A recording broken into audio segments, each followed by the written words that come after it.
ব্যস্ত হয়েছি গো আল্লাহ, তুমি যদি আমাকে পূর্ব দিকে আবার উদয় না করো মালিক, আমি উদয় হওয়ার মতন কোনো ক্ষমতা থাকবে না। কিন্তু মুসলমান বাপদানেরা, আমরা রাতের বেলা বাড়িঘরের মধ্যে বিছনার মধ্যে ঘুমাই, একটাবার মনের মধ্যে আমরা কোনো চিন্তা করি না, আফসোস করি না, অন্তরের মধ্যে কোনো ভয় নেই নাই যে এই মুহূর্তে আমি বিছনার মধ্যে শুইলাম, আল্লাহ যদি আমাকে ঘুম থেকে সজাগ না করে তাহলে আমি ঘুম থেকে ওঠার মতন কোনো ক্ষমতা থাকবে না। কথা বলেন ঠিক কিনা? আবার মুসলমান বাপজানেরা, এই হলো অন্তরের মধ্যে এইভাবে তাকওয়া নিতে হইবে আর আল্লাহর প্রকৃত গোলাম বনতে হইবে, আল্লাহর হুকুম আহকাম পরিপূর্ণভাবে মানতে হইবে।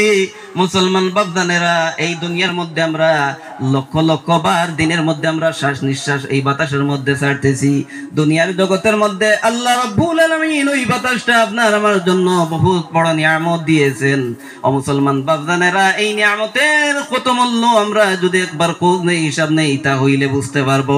আমার মুসলমান ভাইয়েরা, এই দুনিয়ার মধ্যে যদি আমার একজন ভাই, আমার বাবা, আমার বোন, কেহ যদি আমার পরিবারের মধ্যে অসুস্থ হয় আর তাকে নিয়ে যদি আমরা শিলচর হসপিটালের মধ্যে অ্যাডমিট নেই, সেখান থেকে যদি ওই লোকটাকে ট্রান্সফার করে সেখান থেকে যদি রেফার করে গৌহাটির মধ্যে দিয়ে দেয়, আর ওই ডাক্তার যদি অর্ডার করে দেয় যে ওই রোগীটাকে এখন অক্সিজেন লাগাইতে হইবে, গৌহাটি পৌঁছাবার আগ পর্যন্ত ওই রোগীর জন্য অক্সিজেন থাকতে হইবে, না হয় রোগীটা মারা যাইবে।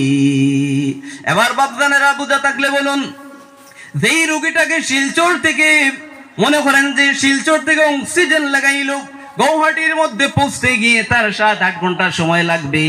এই 7-8 ঘন্টার সময় যদি একটা রোগীকে অক্সিজেন দেওয়া হয়, কত কিলো অক্সিজেনের প্রয়োজন হয় আর তার কত টাকা বিল হইবে।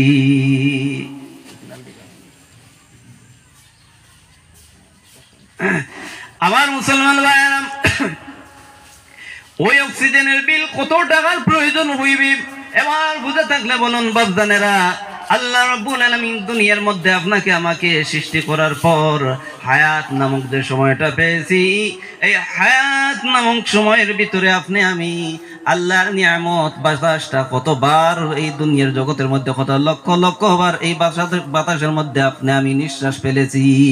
ও মুসলমান বাপজানেরা, আজ পর্যন্ত আল্লাহর কোনো বান্দা নাই প্রমাণ করতো যে ওই বাতাসের বিল নিয়ে কোন অফিসের মধ্যে জমা দিয়েছে। আল্লাহর কোন বান্দা পর্যন্ত নাই যে হুজুর আপনার তৈরি বাতাসটা আমরা ব্যবহার করতেছি, কিন্তু ওই বাতাসের বিল দেওয়া লাগে। এই যে আজকের সামিয়ানাটা রেডি করা হয়েছে, আজকের ওই যে এখানের মধ্যে যতগুলা লাইটিং হবে, ওই লাইটিং এর বিল অবশ্যই জমা দেওয়া লাগবে। কিন্তু আল্লাহ রাব্বুল আলামিন রাতের বেলায় অনেকটা লাইট সৃষ্টি করে দিয়েছেন, সারাটা দুনিয়া ওই রাতের লাইটগুলো দ্বারা জলমল জলমল করে সৌন্দর্য করে দেয়, এবং দিনের বেলা যেই লাইটটা দিয়েছেন আল্লাহ রাব্বুল আলামিন, ওই লাইটটা সারাটা দিন ফর্সা করে রেখে দেয়। আজ পর্যন্ত কোনো বিল কারোর কাছে দেওয়ার প্রয়োজন হয় না। কিন্তু আপনি আমি বাড়ি ঘরের মধ্যে যেই বিদ্যুৎটা ব্যবহার করি, যেই বিদ্যুৎটা দিয়ে আমরা আলোকিত করি, সেই বিদ্যুৎটার বিল দিতে দেওয়া লাগে মাসের পর মাস, সেই বিদ্যুৎটার বিল দেওয়া লাগে। মুসলমান বাপজানেরা, এবার বুঝে থাকলে বলুন আল্লাহর গোলামি করার প্রয়োজন আছে কিনা? আমার মুসলমান ভাইয়েরা, আমি এখানের মধ্যে সমাপ্ত করে নিচ্ছি, যেহেতু আমার বড় ভাই জনাব শ্রদ্ধেয় মাওলানা আব্দুল আহাদ হানাফি সাহেব ওনার মূল্যবান আলোচনা শুনবেন, ইলমি আলোচনা শুনবেন। আমি অদম এখানের মধ্যে আমার আলোচনা শেষ করে নিচ্ছি। আল্লাহ তাআলা যদি তৌফিকটুকুন দেন তাহলে অন্য সময় বাদবাকি আয়াতগুলোর সামনে রেখে আলোচনা করব ইনশাআল্লাহ। ওয়া আখিরি দাওয়ানা ওয়াল হামদুলিল্লাহি রাব্বিল আলামিন। আসসালামু আলাইকুম ওয়া রাহমাতুল্লাহি তাআলা ওয়া বারাকাতুহু।